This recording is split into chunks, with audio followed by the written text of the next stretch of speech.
কুমিল্লার মুরাদনগরের ট্রিপল মার্ডারের ঘটনায় গ্রেফতার ৮ আসামিকে ৩ দিনের রিমান্ড মঞ্জুর করেছে আদালত। বুধবার কুমিল্লার আমলি আদালত ১১-এর বিচারক মমিনুল হক এই আদেশ দেন। বিষয়টি নিশ্চিত করেছে আদালত পুলিশের পরিদর্শক মোহাম্মদ সাদেকুর রহমান। মামলার তদন্ত কর্মকর্তা জেলা গোয়েন্দা শাখার উপপরিদর্শক নয়ন কুমার চক্রবর্তী বলেন, আলোচিত এই হত্যাকাণ্ডের ঘটনায় ৭ জুলাই বিকেলে আদালতে ৭ দিনের রিমান্ড আবেদন করা হয়েছিল। বুধবার শুনানি শেষে আদালত প্রত্যেকের ৩ দিন করে রিমান্ড মঞ্জুর করে। গত ৩ জুলাই সকালে উপজেলার করইবাড়ি গ্রামে খলিলুর রহমানের স্ত্রী রুকসানা বেগম ওরফে রুবি, তার ছেলে রাসেল মিয়া ও মেয়ে তাসপিয়া আক্তার ওরফে জোনাকিকে কুপিয়ে ও পিটিয়ে হত্যা করা হয়। এ ঘটনায় রুকসানার আরেক মেয়ে রোমা আক্তার গুরুতর আহত হন।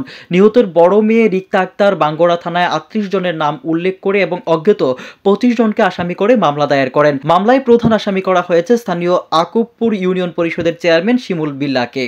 পরে যে ট্রিপল মার্ডার, সেই ট্রিপল মার্ডারের মামলাটি বর্তমানে ডিবি তদন্ত করতেছেন।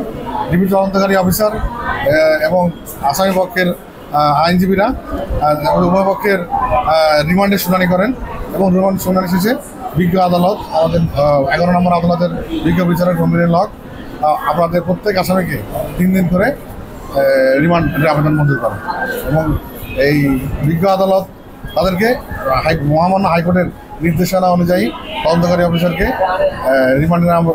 তাকে আসামিদের স্বাস্থ্য পরীক্ষা করে রিমান্ড প্রথমে এবং রিমান্ড শেষে স্বাস্থ্য পরীক্ষা করে জমা দেওয়ার জন্য নির্দেশ করা হয়েছে। কুমিল্লা থেকে হাবিবুর রহমান মুন্নার রিপোর্ট, আমার বার্তা ডিজিটাল।